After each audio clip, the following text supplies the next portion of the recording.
নমস্কার, আমি তরুণ ঘোষ। দুদিন ধরে খুব হইচই হচ্ছে যে ভারত মালদ্বীপকে 50 মিলিয়ন আবার টাকা দিয়েছে।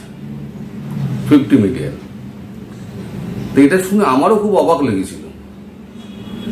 যাওয়ার 50 মিলিয়ন, একদিকে সৈন্য ফিরিয়ে আনা হচ্ছে, ওখান থেকে তাদের আপত্তির জন্য ডিফেন্সের ডাক্তার ফিরিয়ে আনা হচ্ছে এবং এইমসের সমস্ত ডাক্তারদের ফিরিয়ে আনা হচ্ছে, ডাক্তার নার্স, তার সঙ্গে শ্রমিকদের ফিরিয়ে আনা হচ্ছে।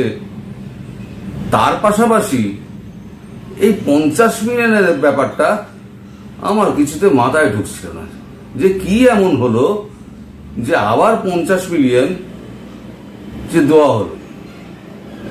তো এই নিয়ে গতকালকে খুব খোঁজ খবর করছিলাম। দিল্লিতে বিভিন্ন সাংবাদিকদের, আমার বন্ধু যারা আছে তাদের সঙ্গে যোগাযোগ করছিলাম। বিদেশ মন্ত্রকের আমার কয়েকজন বন্ধু বান্ধব রয়েছে, তাদের সঙ্গে কথাবার্তা বলছিলাম। বলে যেটা জানতে পারলাম সেটা হচ্ছে যে $400 মিলিয়ন যেটা আমাদের কাছ থেকে মালদ্বীপ ধার নিয়েছিল, বাজেটারি সাপোর্ট নিয়েছিল, সেই বাজেটারি সাপোর্টের $50 মিলিয়ন আমাদেরকে দেওয়ার কথা ছিল জুন মাসে, যেটা আমি আগের ভিডিওতেও বলেছি, দুটো ভিডিও আগে। যে টাকাটা মাফ করার জন্য মইজু বরাবর ভারতের পেছনে লেগে রয়েছে এবং বিদেশ মন্ত্রীকে এখানে পাঠিয়েছিল। বিদেশ মন্ত্রী বেশ কয়েকবার কথাবার্তাও বলেছেন আমাদের বিদেশ মন্ত্রীর সঙ্গে এবং আমাদের বিদেশ মন্ত্রকের সঙ্গে। তারা পরিষ্কার জানিয়ে দিয়েছিল যে এটা ফাইন্যান্স ডিপার্টমেন্টের ব্যাপার, আমরা এই ব্যাপারে কিছু বলতে পারবো না। শেষ যখন জামিল মুসা এখানে এসেছিলেন, ওদের বিদেশ মন্ত্রী ডক্টর এস জয়শঙ্করের সঙ্গে কথাবার্তা হয়। প্রথম দিন যেটা কথাবার্তা হয়, মিস্টার জয়শঙ্কর প্রথম দিন কথাবার্তা অর্ধেক করে উনি অন্য মিটিং আছে বলে উনি ছেড়ে বেরিয়ে গেলেন। তারপরেতে মোদিজির সঙ্গে কথাবার্তা হওয়ার পর দ্বিতীয় দিন আবার ডেকে পাঠালেন। ডেকে পাঠিয়ে উনি বললেন, ঠিক আছে, তাহলে পরে আপনি আপনাদের প্রেসিডেন্ট মোহাম্মদ মইজুকে আমাদের দেশে পাঠান, আমাদের প্রাইম মিনিস্টার কথা বলবেন। তখনই বোধহয় মোদিজি বলেছেন যে ওদের যেটা 50 মিলিয়ন ওদের যেটা দেওয়ার কথা ছিল ওটাকে রোল ওভার করে দিন। সেই যে রোল ওভারের কথাটা, মানে ওরা চেয়েছিল রোল ওভার করা হোক অথবা মাফ করে দেওয়া হোক। মাফ তো হবে না, রোল ওভার করা হচ্ছে। এখন আমি মুখে বললে তো হবে না, বিশ্বাস করবে কেন মানুষে? একটা লিখিত ডকুমেন্ট তো চাই। সেই ডকুমেন্ট জোগাড় করতে করতে আমার একটা দিন সময় লেগে গেছে। আচ্ছা, এখানে ইন্ডিয়ান এক্সপ্রেস লিখছে, India to extend budgetary support of 50 million to Maldives. কি লিখছে, India on Monday decided to continue its budgetary support to the Maldives government with the rollover of a 50 million treasury bill for another 1 year. By another year বলতে পারেন। This follows the Maldivian government to special request made during Foreign Minister Musa Jamil visit here last week, যেটা আমি বললাম। The State Bank of India has subscribed for 1 more year to the 50 million government treasury bill issued by the Ministry of Finance of Maldives upon maturity of previous subscription, the High Commission of India in Maldives said in a statement. 50 million দেওয়ার কথা ছিল, যেটা আমাদের এই June মাসে যেটা বললাম সেইটা 1 বছরের জন্য বাড়ানো হয়েছে, রোল ওভার করা হয়েছে। এখানে পরিষ্কার কথা লেখা আছে রোল ওভার।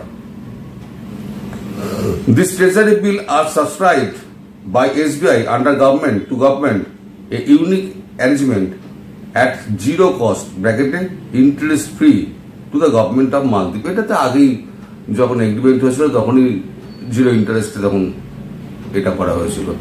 ফলে যে কথাটা উঠছে যে মালদ্বীপকে $50 মিলিয়ন দেওয়া হয়েছে, আদৌ কিন্তু তা সত্য নয়। মালদ্বীপকে আর কোনো পয়সা দেওয়া হয়নি, কিন্তু একটা প্রেশার রাখা হয়েছে। এখন দেখুন, হিন্দিতে একটা কথা আছে,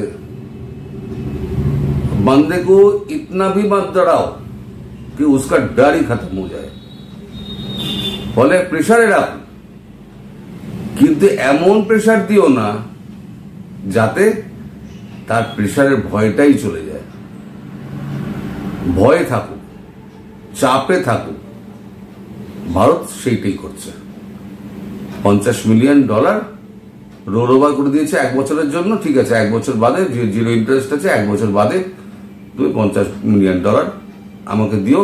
8 বছরের এগ্রিমেন্ট ছিল, 50 40, $400 মিলিয়ন $50 মিলিয়ন করে প্রতি বছর জুন মাসে দেওয়ার কথা ছিল। ঠিক আছে, 2025-এর জুন মাসে তুমি আবার $50 মিলিয়ন দেবে। 8 বছরের জায়গায় ওটা 9 বছরে গিয়ে দাঁড়াবে। তা এই হলো গিয়ে ব্যাপার। মালদ্বীপের আর্থিক অবস্থা কিন্তু সত্যিই খুব খারাপ। মানে চীনের হাতে যেভাবে ডুবছে তাতে সত্যিই খারাপ। এই খবর আমাদের নয়, এই খবর হচ্ছে বাংলাদেশের যুগান্তর কাগজ একটা খবর করেছে, যে মালদ্বীপকে যে কারণে সতর্ক করলো ইন্টারন্যাশনাল মনিটারি ফান্ড IMF। কি লিখছে IMF? সোমবার এক বিবৃতিতে বলেছে, বিলম্বিত রাজস্ব একত্রীকরণ এবং পর্যটন মূল উৎস বাজারের দুর্বল প্রবৃত্তি সহ চারপাশে অনিশ্চয়তা বিরাজ করছে এবং ঝুঁকিগুলো নেতিবাচক দিকে অগ্রসর হচ্ছে। বিবৃতিতে আন্তর্জাতিক অর্থ সংস্থাটি একটি বড় অর্থনৈতিক সংকট এড়াতে মালদ্বীপকে জরুরিভাবে রাজস্ব বৃদ্ধি ও খরচ কমানো এবং বাহ্যিক ঋণ কমানোর আহ্বান জানিয়েছে। অফিসিয়াল তথ্য বলছে, মালদ্বীপের বৈদেশিক ঋণ গত বছর $4.038 বিলিয়ন পৌঁছেছে। বাপরে বাপ! যা মোট দেশীয় পণ্যের প্রায় 118% এবং 2022 সালের চেয়ে যা প্রায় $250 মিলিয়ন বেশি। বাপরে! মালদ্বীপের অর্থ মন্ত্রণালয়ের পরিসংখ্যান বলছে, 2023 সালের জুন পর্যন্ত মালদ্বীপের বার্ষিক ঋণের 25.2% দিয়েছে চীনের এক্সপোর্ট ইম্পোর্ট ব্যাংক এবং এটি ছিল দেশটির বৃহত্তম একক ঋণদাতা।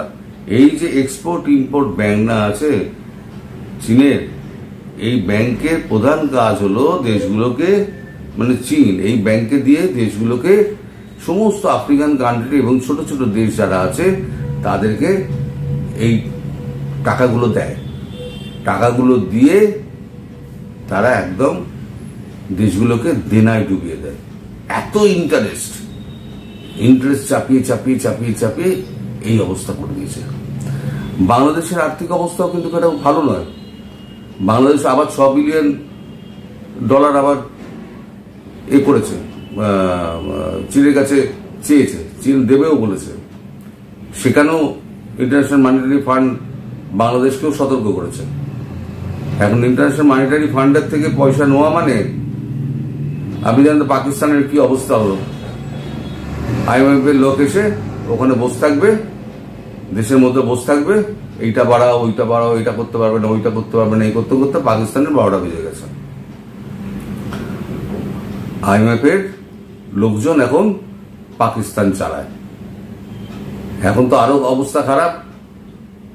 এখন পাকিস্তান তো ভাঙছে। যে কোনো দিন পাকিস্তান ভারতের নির্বাচনের পর 2024 সালে পাকিস্তানের POK এবং গিলগিট বালতিস্তান ভারতের অংশ হয়ে যাবে। আমি পরবর্তী ভিডিওটা এইটার ডিটেলে একটা করব, ডিটেলে একদম, এখানে চীনের কি স্বার্থ আছে, ভারতের কি স্বার্থ আছে, কারা ভাঙার চেষ্টা করছে, কারা জোড়ার চেষ্টা করছে, এই নিয়ে একটা ডিটেল একটা ভিডিও আমি পরের দিন আপলোড করব। তবে যে রটনাটা রটেছে, মালদ্বীপকে ভারত $50 মিলিয়ন দিচ্ছে, সেটা সম্পূর্ণ ভুল কথা। 50 মিলিয়ন যেটা আমাদের ফেরত দেওয়ার কথা ছিল এই জুন মাসে, সেটাকে রোল ওভার করে দেওয়া হয়েছে, বাজেটারি সাপোর্টে রোল ওভার করে দেওয়া হয়েছে, আর কিচ্ছু না। মালদ্বীপকে আর কোনো সাহায্য ভারত করবে না, কিন্তু একটা প্রেসারে রাখা আর কিছুটা সুযোগ দেওয়া, ঠিক আছে তুমি করো, নাহলে পরে অন্যান্য দেশগুলো বলবে যে পার্শ্ববর্তী দেশটাকে একেবারে ছুঁড়ে ফেলে দিল, সেটা তো বলতে পারবে না। শ্রীলঙ্কার ক্ষেত্রে একই হয়েছিল, পরবর্তী গেলে ক্ষেত্রে যখন চীন পুরো ডুবিয়ে দিয়ে চলে গেল, শ্রীলঙ্কার পুরো দেনা ফেনা ভারত মাফ করে দিল, মাফ করে দিয়ে আরো $400 বিলিয়ন শ্রীলঙ্কাকে দিল, যে না তোমরা দেশ চালাও। এদেরও আস্তে আস্তে সেই অবস্থাই হবে। ওখানে জুতো খাবে, 36টা দ্বীপ তো নিয়ে নিয়েছে, জুতো খাবে, দেশের অর্থনীতি চিটপটাং হয়ে শুয়ে থাকবে, তারপরে এসে ভারতের পায়ে পড়বে। তার আগে ভারত কিছু করবে না। তো এই হচ্ছে খবর দর্শক। আজ এখানেই শেষ করছি। সবাই সুস্থ থাকবেন, ভালো থাকবেন, সাবধানে থাকবেন। নমস্কার।